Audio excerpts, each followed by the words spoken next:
घोड़ा और इंसान। खालिक कायनात ने जहाँ इतनी खूबसूरत कायनात तख्लीक की, वहाँ उसने हर चीज़ को बड़े अहसन तरीके से अपने मुकाम पे एक फजीलत बख्शी।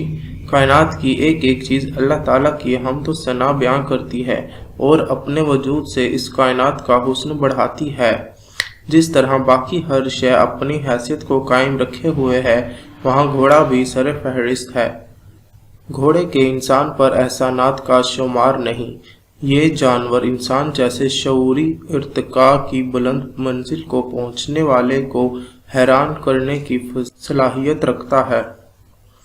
कहते हैं ये जानवर जिन्नात को देखने की सलाहियत भी रखता है और इसका दिल अपने ऊपर सवार करके दिल को फाड़ लेता है और इसी हिसाब से सवार से पेश आता है। हजरत खालिद बिन वलीद रज़ी अल्लाह ताला अन्हु को जब कब्र में उतारा जा रहा था तो उनके हर जंग में साथ रहने वाला घोड़ा अशजर भी आंसू बहा रहा था।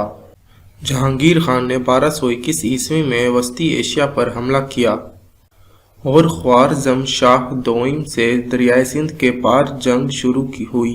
ख्वारज़म शाह ने तातारियों को रोके रखा, कम फौज के साथ कितना लड़ता। चंगेज़ खान ने इसका लश्कर तहस नहस करते हुए इसका पीछा किया, यहाँ तक कि ख्वारज़म शाह ऐसी चट्टान पर आ रुका जिसके आगे दरियाए सिंध ठाठे मार रहा था और पीछे चंगेज़ खान की तलवारें चमक रही थी। ख्वारज़म शाह ने अपने घोड़े को इशारा किया, वो घोड़े ने दरियाए सिंध में छलांग लगा दी। ये मंजर देखकर चंगेज़ खान ने कहा, काश मेरा बेटा इतना बहादुर होता। तारीख बताती है घोड़ा उसको बचाकर दरियाए सिंध के दूसरे किनारे तक ले आया था।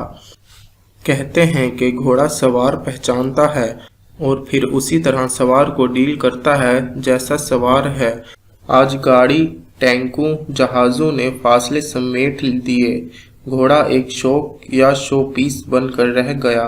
पहले नेज़ाबाजी जो आज भी काफ़ी हद तक इस जानवर पर हो रही है, घोड़दौड़, पोलो और दीगर खेल, ये सब घोड़े की बदौलत हैं।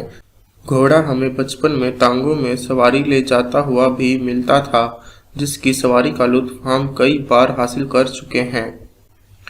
आज भी कई जगहों पे इक्का दुक्का टांगे बचे हुए हैं जो एक मुनफरिद एहसास दे जाते हैं, जैसा कि हमारे एबटाबाद के चेनार रोड की खूबसूरती में चार चांद लगाते टांगे कमाल का नज़ारा पेश करते हैं।